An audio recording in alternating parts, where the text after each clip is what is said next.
friends. I hope you remember me. So today we are talking about teaching science and inventions. How to teach about science and how to teach about inventions. Next slide. So we will be talking how... Next slide, спокойно. Виктор Николаевич, надеюсь, вы уже меня снимаете. Вернуть. Ну, как зверушка. Так next slide. Зачем ты мне сказала, что тебе надо? И пока next slide. Тут будет видео. Да, окей. So, sorry, это была сценка такая между друзьями. So, we will talk about how to understand inventions, how to develop the language awareness and general worldview while talking about inventions, and what catchy moments can we focus on when we talk about inventions. Next. So, my question is, why is it so difficult to talk about science and progress? Elena Gennadievna, why? Knowledge. Specific knowledge. Lack of specific knowledge. Then, who of you had this topic, or who of you has taught this topic? Elena Gennadievna has taught. In terms of exam questions. It should be interesting. It should be interesting. It's very boring usually, yeah? So it should be interesting. More ideas? And the problem to get a lot of information all around. Very So good. huge information around. This is the biggest problem. The information is enormous and it's very difficult to choose from. Yeah? So usually when you read a topic like scientific inventions, what will you read about? Microwave oven, vacuum cleaner, TV. computer, TV, But steam I usually engine. start with a wheel. with a will. Yeah. Very good. You add historical perspective. Right. Yeah. So that is a good idea, and we'll go back to this idea later. So next slide. I think that the answer why it is so difficult to teach about inventions is that, of course, we should always end our teaching with creating. Yeah? But usually, the creation of something, I mean a tool or a machine or an invention, is something we forget about when we teach about a topic. Though other reasons for not being able to teach these topics will probably be it's difficult, yeah? It's just a topic, it's not the whole course, so somehow we try to escape it. Huh? Good. Next. So today I'll give you some hints on how to do it and how it may be fun. So I think it will really be fun if we develop functional thinking since early years. If we talk about enhancements wherever possible. I mean, when we talk about cooking, we can talk about so many tools and focus kids' attention on a tool. Yeah? So then we can give a historic perspective, like a wheel. Yeah? So we can think of something historical. Then, this is my personal idea, but I like it so much. We can discuss the types of users. I usually add types of users to any topic. Like type of viewers, type of readers, type of musicians, different types of users. Usually it is good when a student can associate with this or that user, and then it promotes speaking. Yeah? So, and finally, we can add some debatable but catchy ideas. We'll go back to those ideas later, and but you understand that each topic will have something, like a point of interest, that will be debated by scientists, but will catch students' attention. I love these moments, I love users. Historic perspective is just to show how scientific the topic may be, and functional thinking is a must from early years. Yeah? So, and now we'll go through the steps and see how it works. Next slide, please. So, You remember the scheme? The scheme shows how we can practice word building and how we can enlarge students' vocabulary and develop language awareness. You remember that from the very beginning we're talking about three verb forms and an arrow means a verb. Yeah? So the verbs may be defined by adverbs, yeah? And if I illustrate quickly, I will be a quick illustrator. Yeah? So this bubble, the oval, will determine a person, a noun, usually a person. Yeah? Something who is who. Then the rectangle will show us an object, a tool, even an idea, because I don't have any pictogram for abstract things. Yeah? So gerunds will be closer to nouns, so we'll define them as rectangles. There will be the adjectives, and we will always define ing like doing something, иллюстрирующий, and ed or participle to as illustrated, иллюстрированный. Yeah? So, of course, we seldom show this scheme to students. This is just in the mind of a teacher to be able to build a topic. Yeah? So, and you have no questions here. Yeah, but it can be given to students, just an example, they can work with any other words. Yeah, I try to, Yeah, but yeah, my students, like I have a student who says, my head starts spinning when I see all this. Yeah, usually it requires some adjustment. Yeah, so usually you need some time to get adjusted to this idea. Though, as teachers, you probably understand that the verb is the main part of the English language. And the more, yeah, it is the most difficult part. And the more you talk about it, the more you build students' vocabulary. Yeah, the bigger students' vocabulary will be. Okay, next slide, please. And now we will see how it works. So this is, while I am giving you the handouts, you please try to. I have 30 copies, so you can have some extras. So we are looking at this copy now,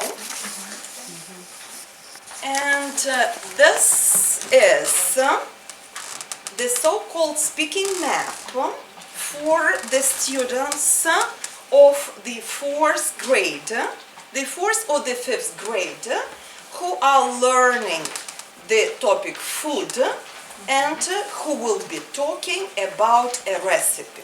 So it shows how to talk about a recipe. Yeah? So let's read it and let's understand what I meant by this map. First of all, there is a cook. Yeah? So the cook, we underline the root, that means it may be a verb as well. A cook cooks.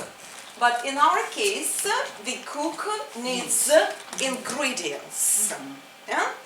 Or there is a recipe of a dish and it contains the ingredients. Again, so this is understandable and it depends upon you, like which way you will choose. So then, here are the ingredients. And from our previous workshops, you probably remember that there was a big portfolio map on food, so they already know food.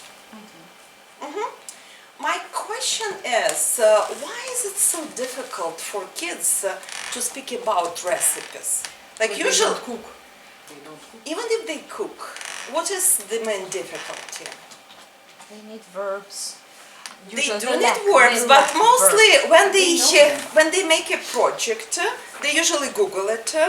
They have lots of measurements. And those silly measurements, they spoil the speaking entirely.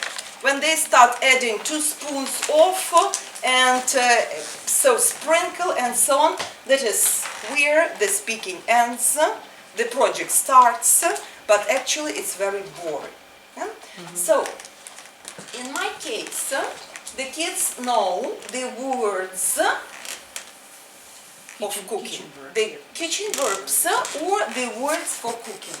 And we can divide them into the so-called cutting words or cutting verbs that we process, then we cook. Again, this is debatable, but it's entirely my classification. Then we cool, and then we serve. So these are the stages of a recipe that are quite easy to understand for a kid. You need ingredients and you enumerate the ingredients, and then we decide what to do with those ingredients. How do we do this? If we peel, we do it with a peeler, so it is peeled. It becomes peeled. It is peeled. No one says it becomes peeled, it's too difficult for them. I would say that here the main aim is to give them the understanding of how the language works. We peel, the instrument is a peeler, so it is peeled. Sometimes the instruments are different. We cut with a knife, but luckily on a cutting board. Yeah? So we chop again with a knife. Yeah? So, but in general, this is a good topic where we can see that all verbs will have, mostly all verbs will have the instruments and they will have participle too. So that is what we can practice when they are young enough to understand the vocabulary and to understand the word building.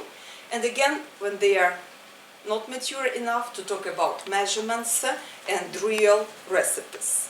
Yeah? So it's a good topic to review or to learn the kitchen verbs and to talk about the recipe. How will we end?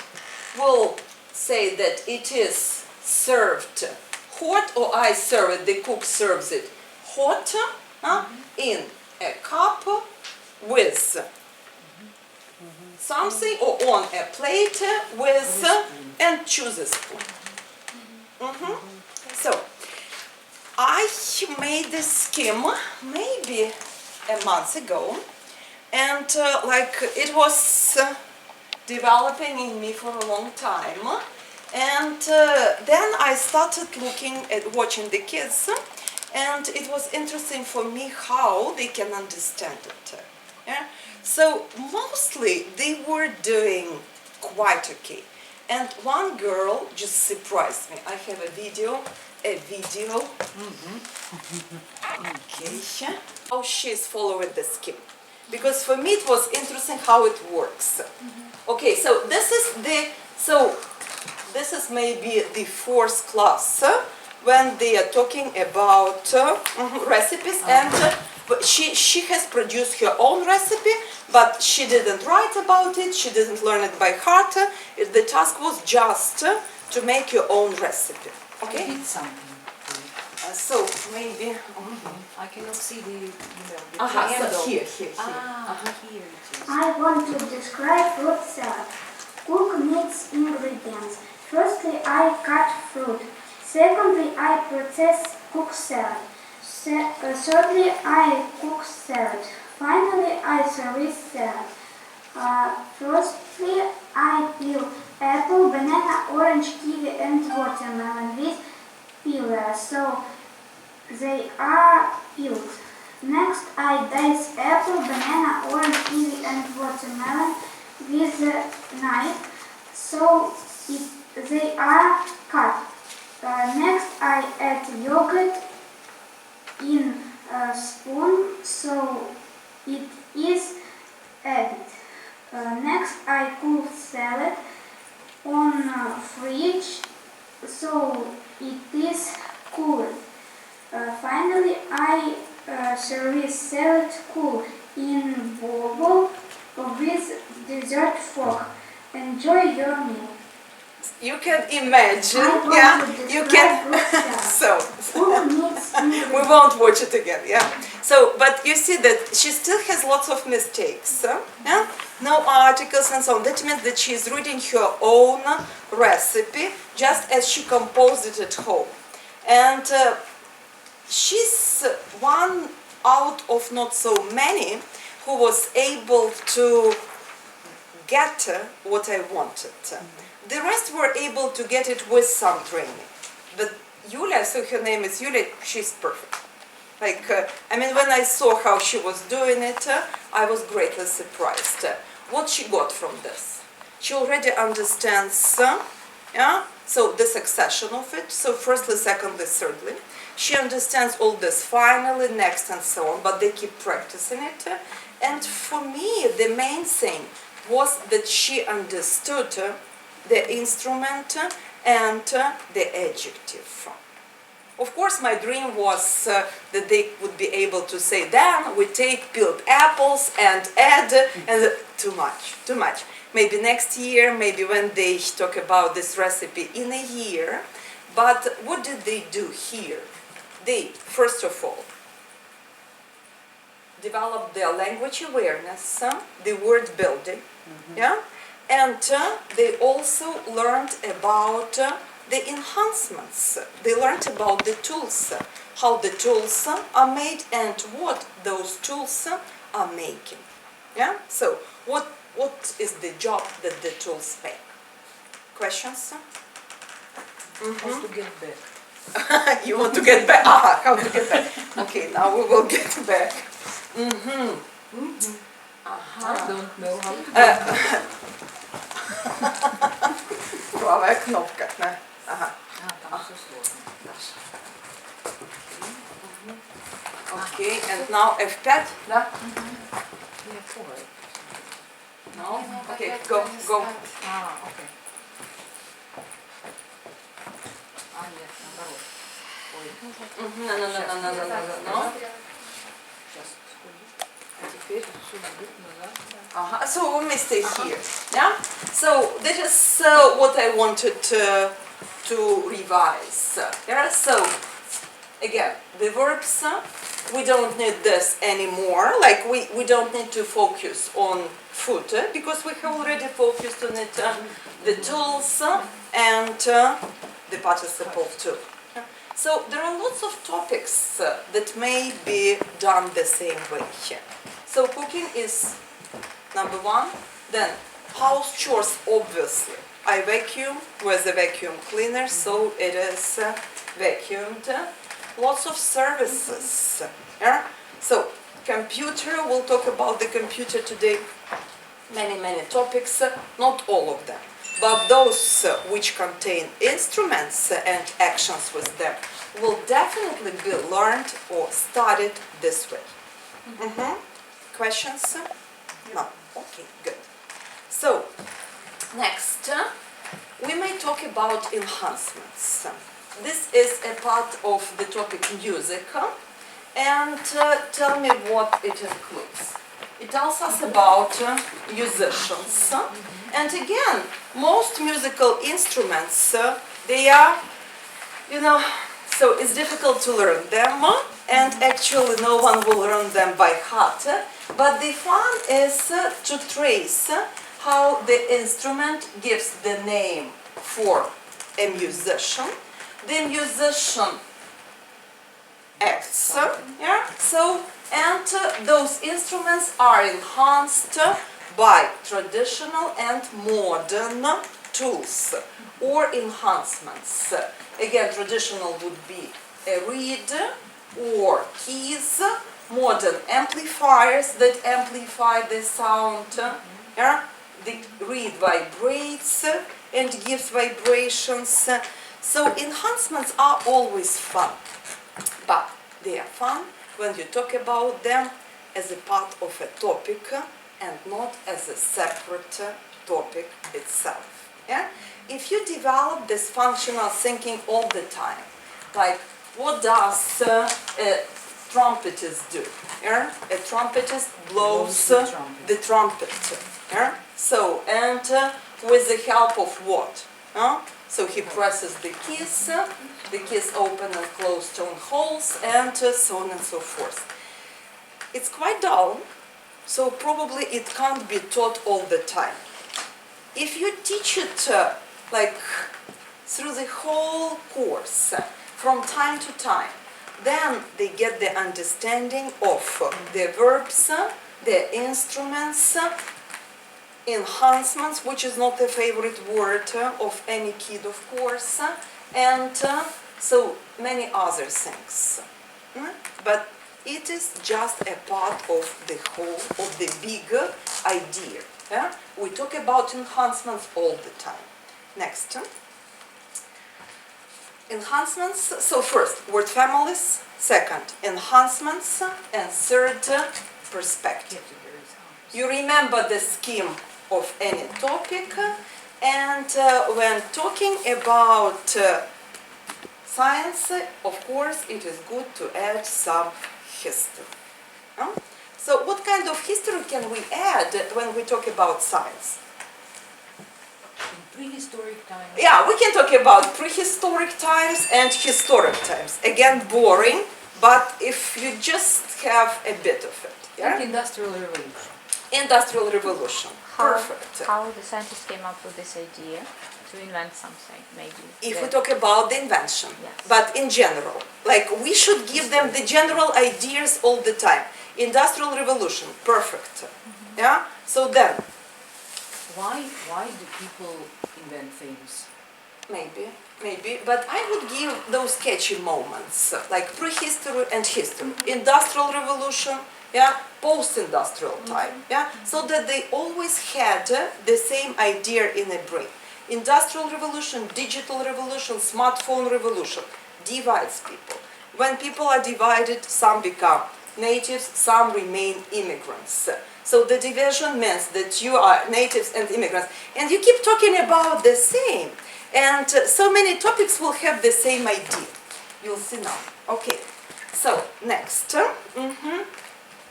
I would suggest to add a timeline. Timeline is always fun. So but what is difficult about timelines? It's difficult to draw it like that. To draw it, As it is. you have to synchronize it with your way of teaching, because usually the timelines in Google are like so many moments. Yeah? Usually it should be pretty short, concise and informative. As for the computers, which we will talk today about, so the topic computers, here, take,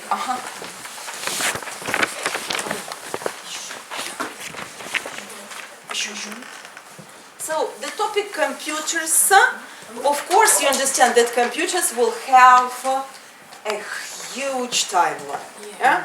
But we don't need it. No one needs it if you are not a computer scientist. Yeah? What do we really need? We need one principle, which is put into this classification, which is the basis of this classification, and you work with the principle.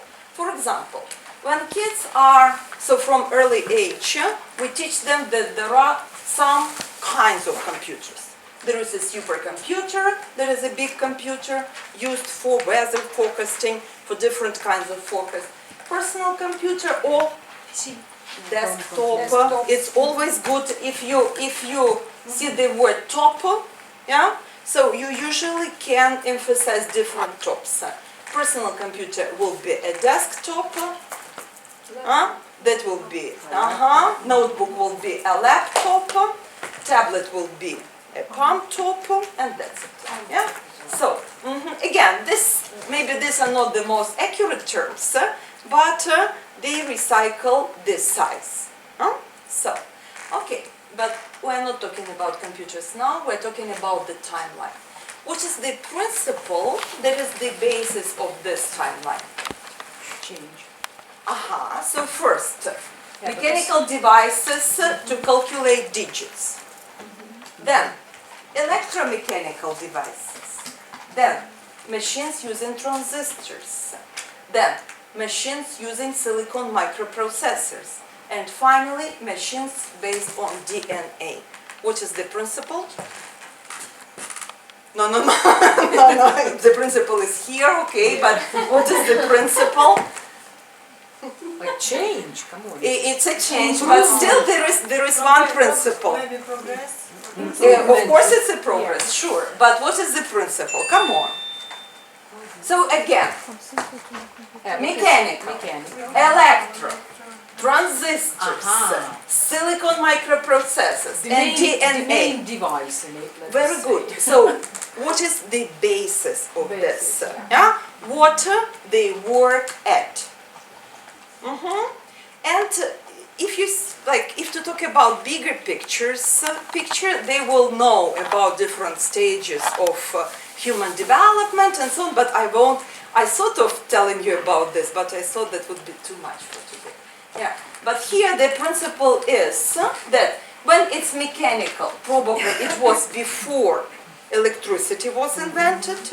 After electricity was invented, ta-dam, industrial revolution. Da, we have electromechanical calculators. So later in the 20th century, transistors were invented and made everything smaller and portable. So computers based on transistors became smaller. Transistors turned into microprocessors, and in the future, hopefully, or some students say maybe not, hope not.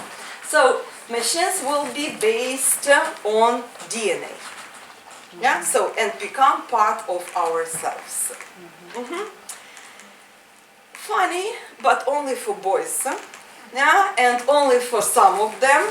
And again, it may be only funny with some repetition. Of course, you can't imagine, sorry for stereotyping, but you can't imagine any girl just being willing to learn it by heart.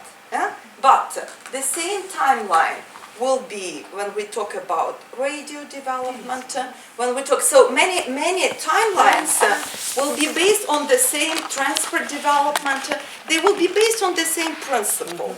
What is the mechanism inside it? And that is at least how they start thinking about the bigger picture of human history.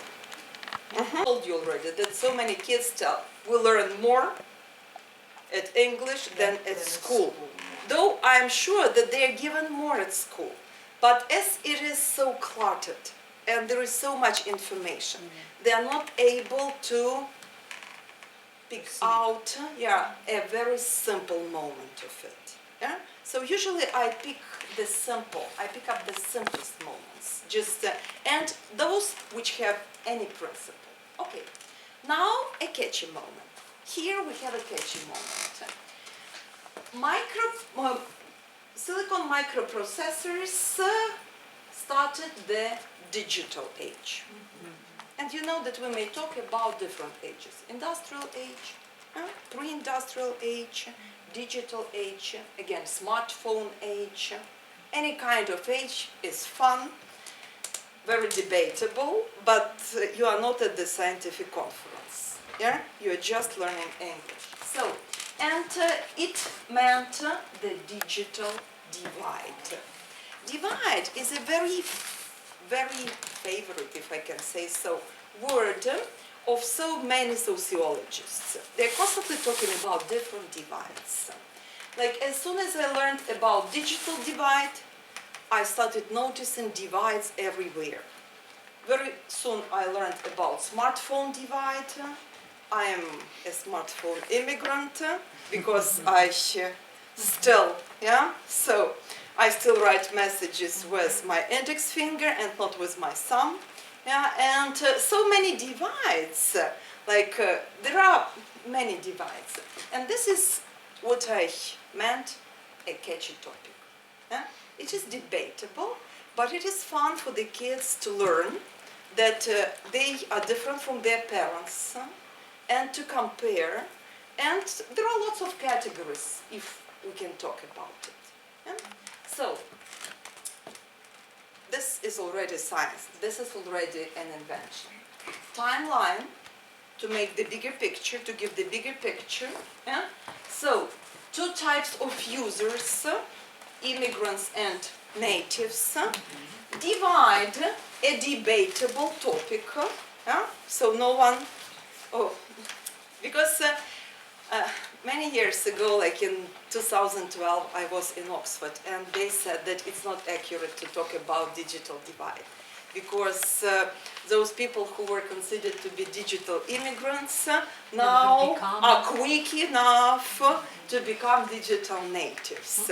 And I know about it, but the kids don't need to know about it. Yeah? It is funny, they can compare themselves to their grannies if they can't compare themselves to their parents. Yeah? So, and you can also add something funny here. It's Moore's law. Moore said that every 18 months the processing power of a computer will double. So that means that the processing power of a smartphone may be twice bigger than of this and so on. But this is just the information, maybe not that necessary. Okay, next. Next. So after we have talked about the divides, we can talk about the human. We can talk about the human, and it is always fun for the kids to understand who they are, how they learn, what type of person they are, if you don't talk much about it. Okay, so quick revision now before we start working with the topic computers in general. How do we develop language awareness? How? With word formation. So when we give them the idea of tools, we develop functional thinking. Yeah? We give them the understanding that every tool has a function. Functional thinking is a big topic in developing creativity. We develop functional thinking. Yeah? So, what perspective do we add to make historical perspective? In any topic, historical perspective will be good if you don't make it too complicated.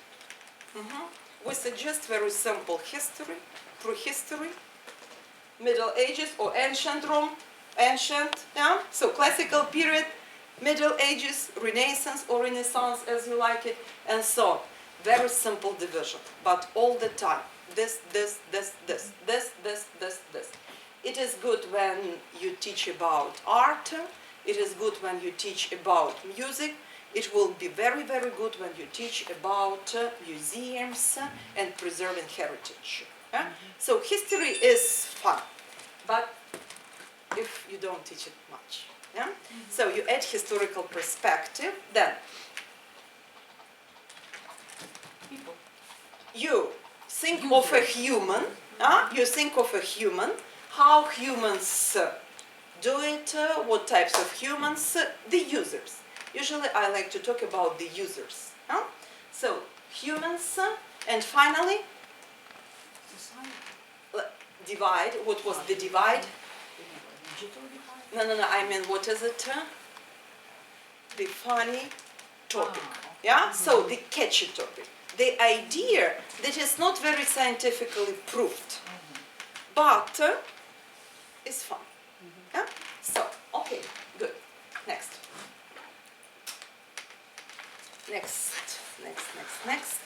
Pass this on. And this is the topic computers. Now you'll have all three.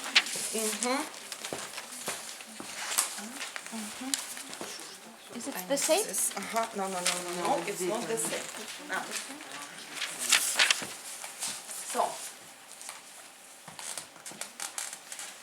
when kids are young enough, usually the third grade, computers are a great topic to talk about. So, what can we teach them about computers when they are young? We can give the already known to you types of computers. Supercomputer, personal computer, laptop, tablet, and smartphone. We can talk about how affordable they are. Of course, we can use the word expensive or cheap, but usually it's good to see that they may be cheap, affordable, or expensive. Because you can't have this division like just two antonyms, cheap and expensive. I love the word affordable, yeah, because you can afford it. Yeah.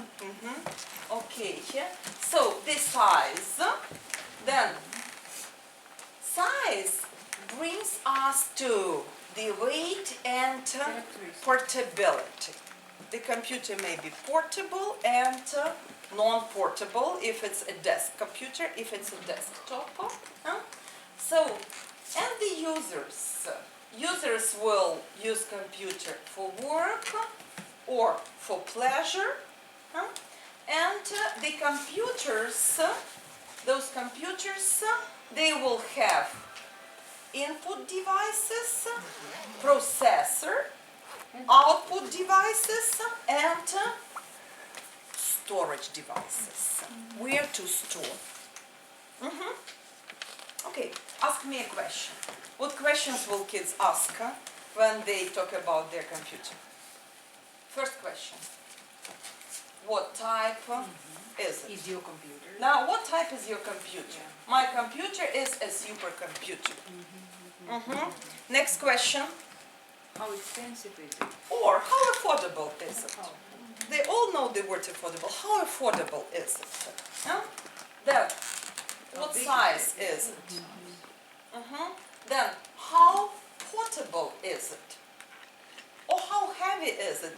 But usually it is good to think about portability. How portable is it? So ask the question here with users. Like what Strange. do people use What it for? for? Users use it, or what users use it for? A bit strange, needs some practice, but still it's a question. And here, computer does what? Users input information, put the information in with input devices. Computer processes the information and puts the information out.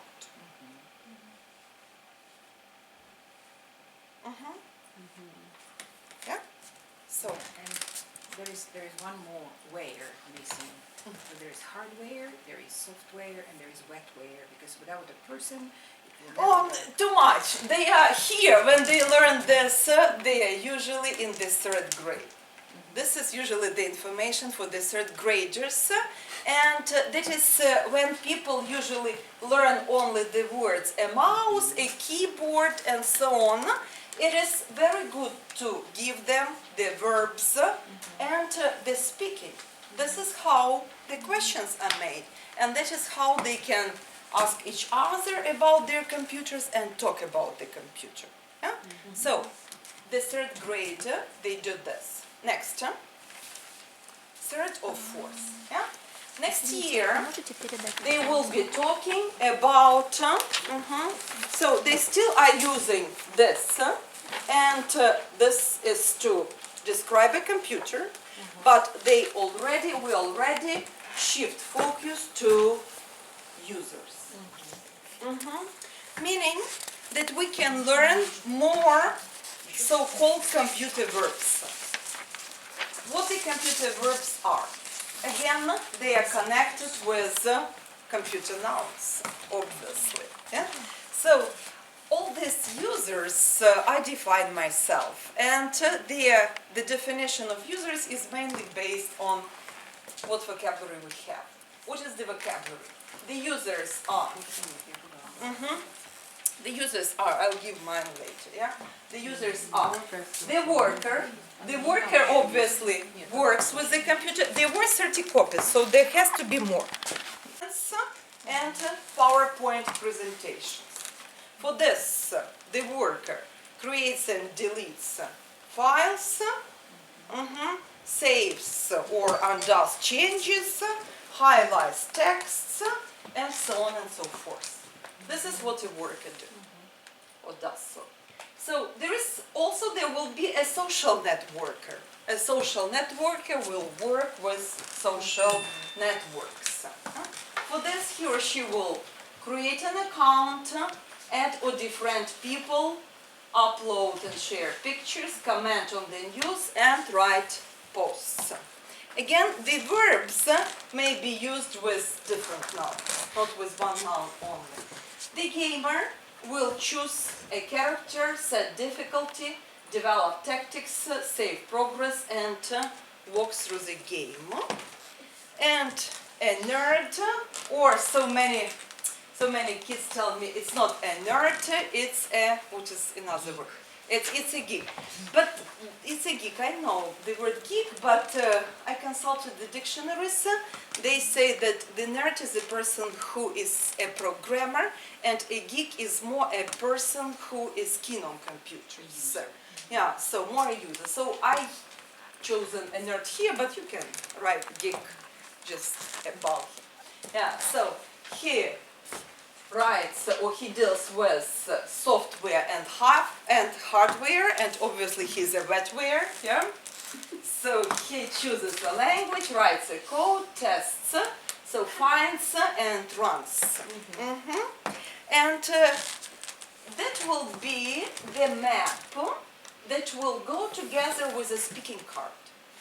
And a speaking card will show a kid how to talk about himself or herself as a computer user.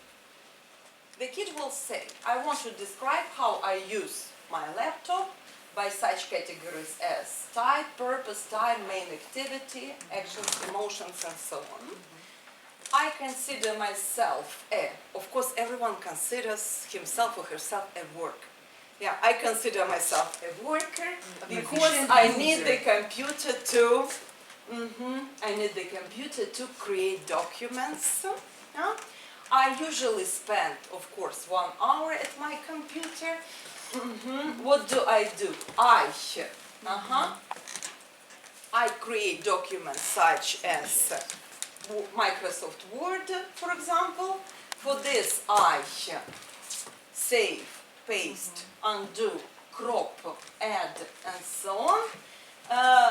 Obviously, this is the time when we talk a lot about emotions, so they will say, I think it is exciting. Какое great? ING. It is exciting because I am excited. So no great. The word great is not here. Yeah? So I think it is boring because I am bored. I think it is so because I am so. And other activities, however, I may also, and here most people will say, yeah, play games or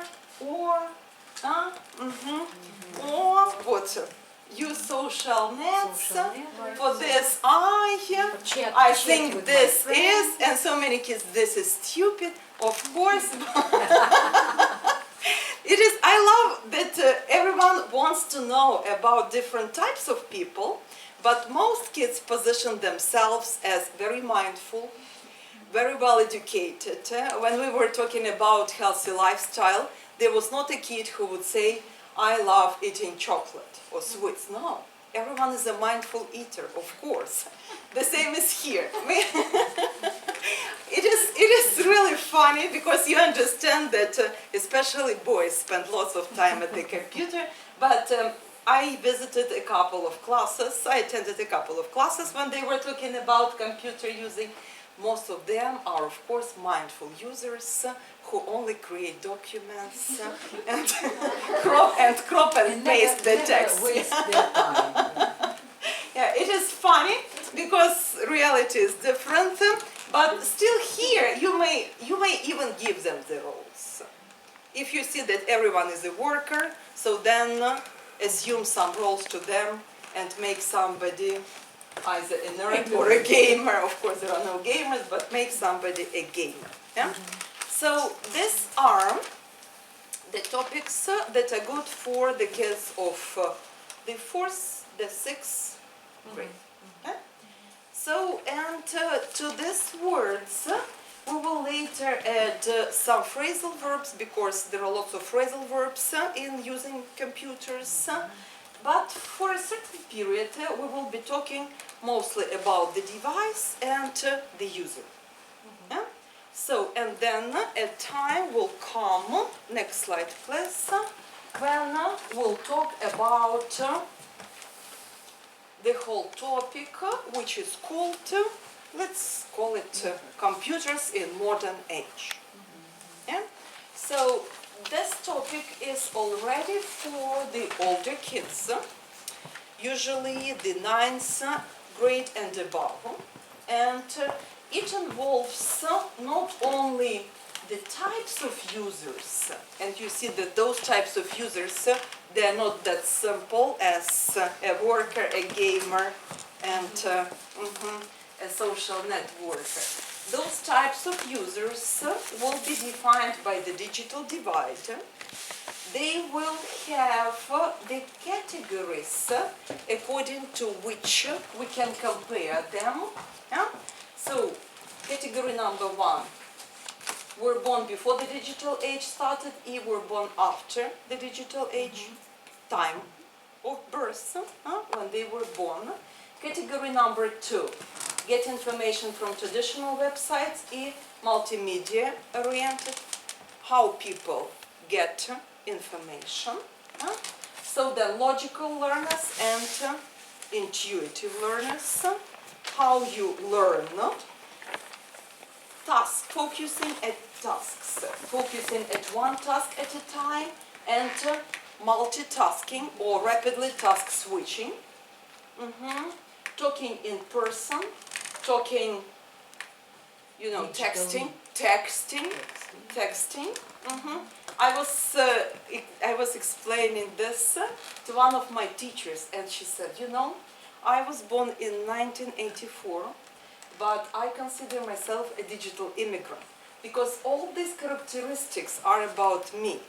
But when I have to explain something to my husband, I have to text him, because that is how I structure my thinking. And if we are in a quarrel, I usually text him to explain what I want from him. It is funny because even so, you know, and it was just a couple of days ago, and I thought, wow, it's so funny that she perceives it as like she projects it on herself.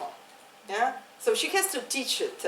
But of course, we are always structuring ourselves and categorizing ourselves. And she's quickly like this, wow, I am an immigrant, but sometimes I am a native. Yeah? So, and finally, how they, how social they are. What can we use this column for? The green one. No, this. These two columns. Comparison. We can compare them. When we talk about generation gap, so this is usually good to go back when we talk about generation gap. It's a perfect topic when we talk about how teenagers behave today and why they behave so today. So there are lots of usage for this part. This part is somewhat difficult. I wouldn't say that, so this, of course, we always talk about the impact of something on our daily life and daily living. And that is, there are positive and negative moments. Computers affect how we process information. So they store huge amounts of knowledge, but, so personal data may be accessed. So I wouldn't say that this is fun to teach, but this is a higher level of thinking already. And For exams, it's fine. yeah, so especially when you teach for exams, and any topic should contain for and against, pluses and minuses, advantages and disadvantages. So I define not many of them. And very often I try to somehow connect them to the previous categories. Of course, there are many more categories to think about pluses and minuses of computers.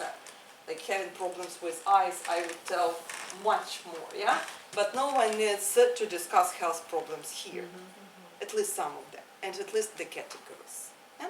So, and that will take, like this topic will usually be a part of another cycle when we talk about different topics from the point of view of divides, advantages and disadvantages, spheres of usage, timeline.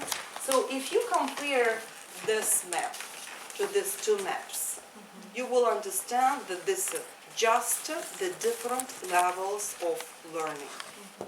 This is the level when they learn the nouns, the verbs, and when they can know more about the tools.